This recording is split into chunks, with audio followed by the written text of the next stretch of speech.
But just a reminder for those of you that have been here, we've been in the midst of a sermon series about crafting the rule of life.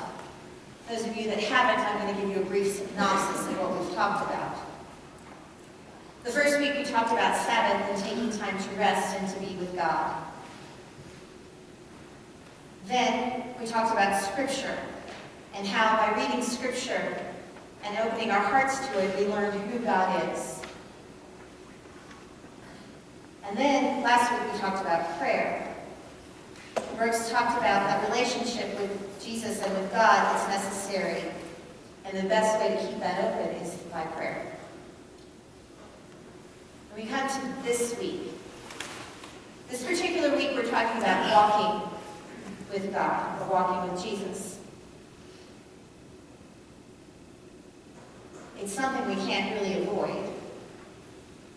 See, God didn't ever create us to be only spiritual beings, or only academics, or only physical beings. He created us with a wholeness of life. He gave us the gift of our bodies, and He intends us to use them.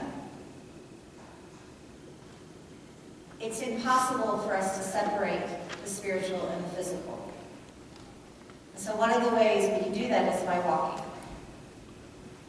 Some people use prayer beads, and other people use a rock to hold and walk with. But we can't separate them. I mean, we're in the Episcopal Church, and if we had kneelers, we'd be up and down a lot. You all who grew up in older, more traditional churches know that that's the case. It's who we are. The church that I'm coming from in Blacksburg, Virginia, is just outside the campus of Virginia Tech. And we lived in the midst of Fraternity Row when I was there. But it's a place that is very keyed into how the physical relates to spiritual growth. You can't help it when you're on a college campus. 10 years ago, on what will be Easter Sunday this year, on April 16th, Virginia Tech had a mass shooting. It is an event that has formed that town and that campus in a way that you can't be formed unless you go through a tragedy like that. The following Lent, the project that church decided to do was to build a labyrinth in their courtyard. And a labyrinth it's a maze. Not a physical maze, but a pattern of a maze on the ground. Some places do it by cutting grass in certain shapes. In this particular place of Christ Church, they use paver stones, light and dark. And when you pray a labyrinth, or you walk a labyrinth, you enter in and follow the maze. Careful not to cross over, but to actually follow the path that is never direct to the center. Everyone has a different practice when they enter that maze. For me, at each curve, I have a prayer request until I get to the center.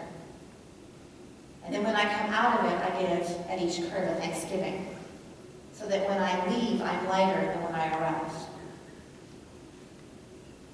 What Christ Church gave to the Blacksburg community and to Virginia Tech was a place where they could go and pray.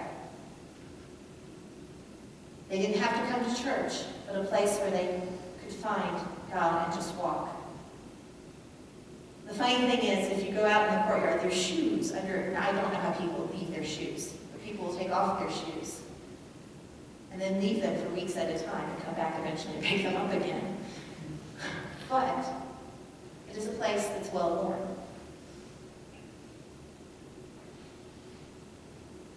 Since creation, our journey and our walking has been linked to our prayer life and our relationship to God. This need to be with God begins with walking in the garden. And if we go back through the Old Testament readings during this Lent, we learn that that ends when Adam and Eve eat the fruit, and then are sent out of the garden. The following Sunday, we read about Abraham, who goes for a walk because God tells him to, and he takes everything with him. And he walks to a particular spot, stops, puts a rock down, prays, and then God says, nope, go over there now, and he does it. Which still blows my mind, because he does it multiple times. Every time God says, walk that way, he does, taking everything with him. Then Moses leads thousands out of Egypt into the wilderness, and we read about them needing water and how God provides for them, even in their wandering. For 40 years they followed where God told them to. Not always quietly or calmly, but they did it. And then we come to this week. And here's Samuel. Samuel goes for a walk because God says, I'm not happy with Saul anymore. Go to Bethlehem. Samuel doesn't know what's at the other end of that walk. He's blind to the outcome, but he goes anyway. Picks up a cow on the way and goes. Because God told him to. And in doing that, he fulfills what God has planned for Israel through David. I promise you that Samuel was surprised at the other end.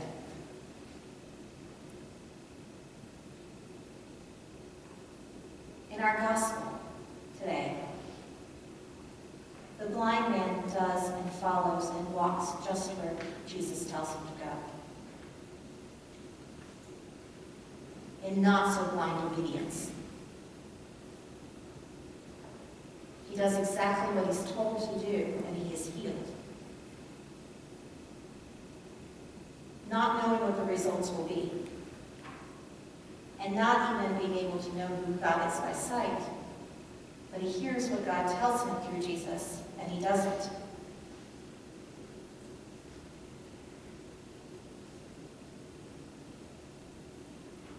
That walking, going where we're told, even where we don't know, is the destination.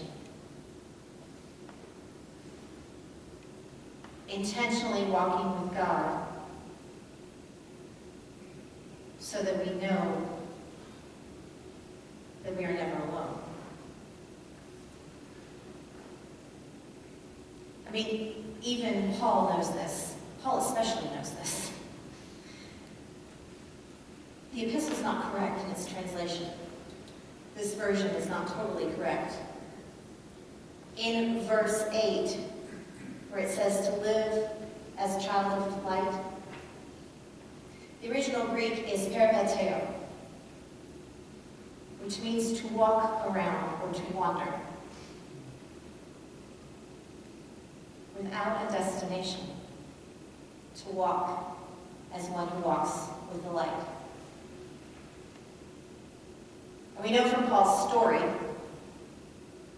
that he's particularly close to how the physical and the spiritual relate. He's blinded. And then he's told to walk and find Ananias. To just go. Can't see where he's going. He doesn't know who this is. He's not sure of the outcome. But he goes and he's healed.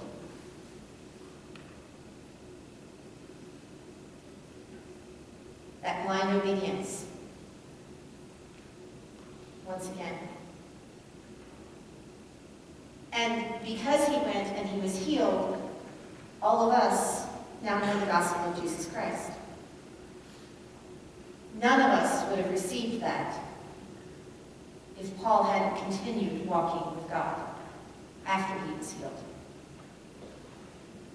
I mean, he walked through the entire Roman Empire spreading the gospel of Jesus Christ. And none of us would have heard that if he hadn't done that.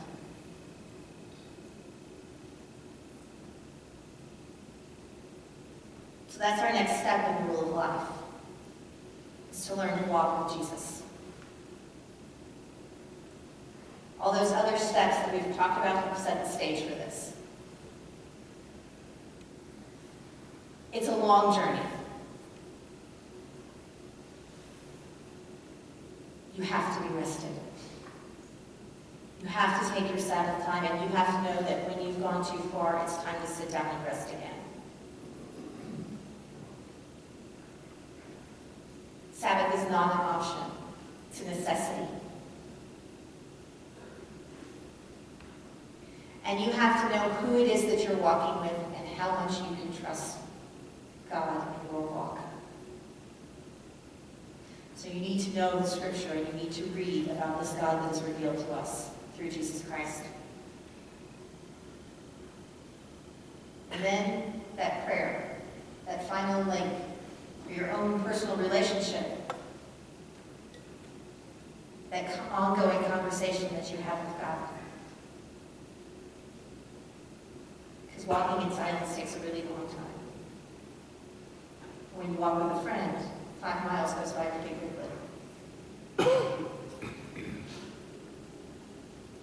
This is the turning point where we are.